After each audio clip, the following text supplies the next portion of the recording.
আসসালামু আলাইকুম, সবাইকে আন্তরিক শুভেচ্ছা ও অভিনন্দন জানিয়ে শুরু করছি আজকের ভিডিওটি। আজকের বিষয়টা হচ্ছে রাকিবুল ইসলাম সম্পর্কে।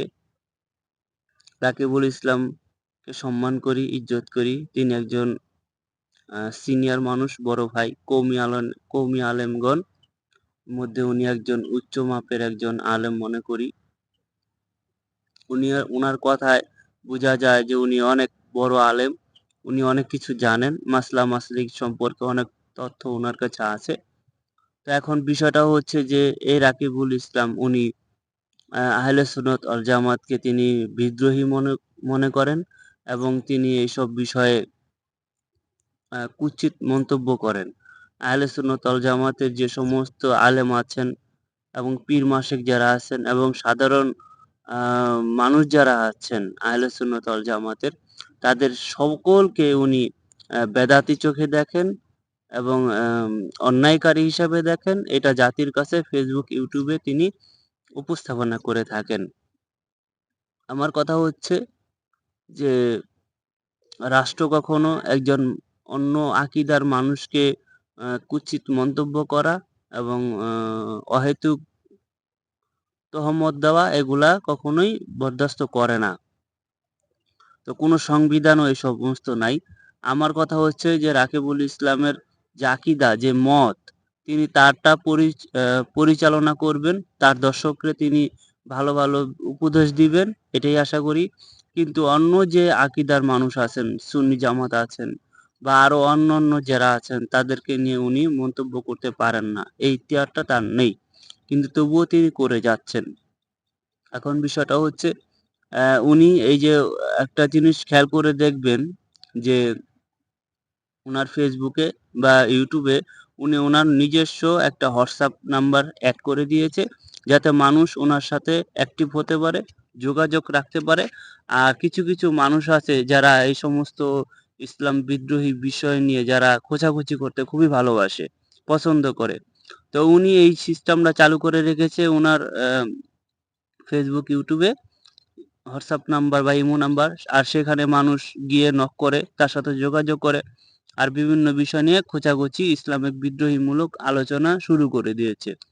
আর এগুলা তিনি রেকর্ড করে পাবলিক করে দিচ্ছে। আর জনগণ এগুলা উনার পক্ষে যারা আছেন তারা তো উনাকে বাহবা দিচ্ছেন। আর যারা বিপক্ষে যারা আছেন তারা তো তার সাথে একটু অন্যরকম কমেন্ট তো করবেই, সাধারণত একটি বিষয়। এখন এই যে পলিসি, এই যে সিস্টেমটা যে উনি চালু করে দিয়ে উম অন্য মানুষদেরকে বা অন্য আকিদার মানুষদের তিনি তুচ্ছ-তাচ্ছিল্য করার যে বিষয়টা, এটা কতটুকু গ্রহণযোগ্য? এটা আশা করি আপনারা ভেবে চিন্তে করে দেখবেন। আর আমি সবসময় একটা কথা বলে রাখি যে আহলে সুন্নাত ওয়াল জামাতের এমন কোন আলেম যদি থাকেন এই রাকিবুল ইসলামের সাথে অফলাইনে বা তার সাথে ডিভাইডে আপনারা করুন। মানে একটা কি বলে? তার সাথে বসুন, বাহাস করুন, যে রাকিবুল ইসলামকে বুঝিয়ে দেন যে আহলে সুন্নাত ওয়াল জামাত এতটা নিচে নয়। আহলে সুন্নাত ওয়াল জামাতকে তিনি যেই তহমত দিচ্ছেন, যে অপমানিত করছেন জাতির সামনে, এটা তার করা উচিত নয়। আর রাকিবুল ইসলাম তার সাথেও আমি তাকে একটা কথাই আমি বলব যে রাকিবুল ইসলাম ভাই তিনি কিন্তু বেশি অতিরিক্ত করছেন। আ এটা করা ঠিক নয়। আল্লাহ যেন তার সাথেও এরকমটা যেন করে। তার আকীদা সম্পর্কে যেন এরকমটা করে। সবাই সবার সম্মানটা বজায় রাখবেন। আপনার আকীদা আপনি পরিচালনা করুন, কোনো অসুবিধা নেই।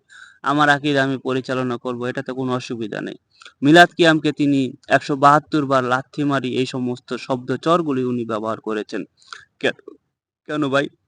আমাদের আহলে সুন্নাত ওয়াল জামাত আকাবিররা তো মিলাদ কিয়াম করেছেন।